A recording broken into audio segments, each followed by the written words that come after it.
10 веских поводов для развода, по мнению Верховного суда Турецкой Республики Яргытай.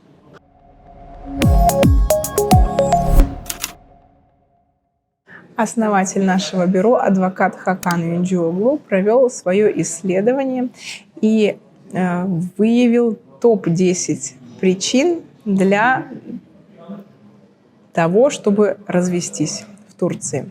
То есть на каких основаниях чаще всего супруги подают на развод, согласно решениям Верховного суда.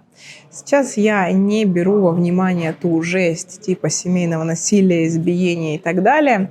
Мы будем говорить именно о причинах категории непримиримые разногласия. Я думаю, что многие из вас задумывались, что сюда вообще входит, какие моменты могут считаться непримиримыми разногласиями. Давайте пройдемся быстренько по списку.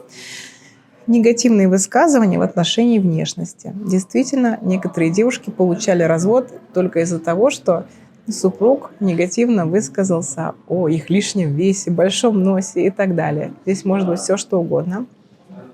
Унижение достоинства. Это уже больше для мужчин подходит.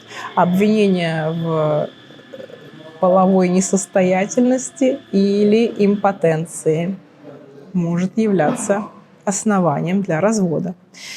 Игра на чувствах и манипуляции. То есть, например, упоминание прошлой любви, посылание проклятий в адрес супруга, пренебрежение к плохому самочувствию, хранение фотографий бывших возлюбленных и так далее. Все это может являться основанием для развода тоже.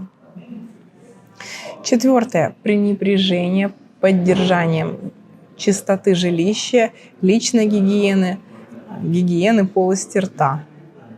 Тоже очень такая веская причина, оказывается, для того, чтобы пойти в суд.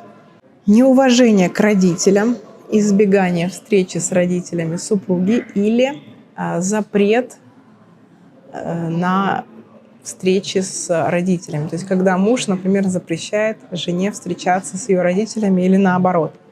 Тайная жизнь, обман, измена. Я думаю, тут все понятно. Религия, образ жизни, стиль одежды. То есть если супруг оказывает давление на вас по поводу вашей религии, стиля жизни и стиля одежды, то это является также непримиримым разногласием и основанием для развода. Финансовые разногласия – это, например, если супруг не обеспечивает нужды семьи в должном объеме, а также если происходят какие-то несанкционированные траты без предупреждения, если супруг увлекается азартными играми и так далее. Это все сюда относится. 9. Аборт без согласия явно однозначно причина для развода. И 10. Злоупотребление алкоголем и запрещенными веществами. Я надеюсь, что в вашей семье такого нет. У вас царит мир, покой и гармония. Не терпите к себе плохого отношения в любом случае.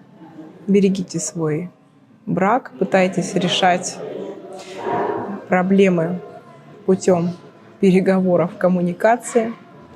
Ну а если все зашло слишком далеко, то помните, что даже иногда не очень, казалось бы, существенные вещи могут являться основанием для развода.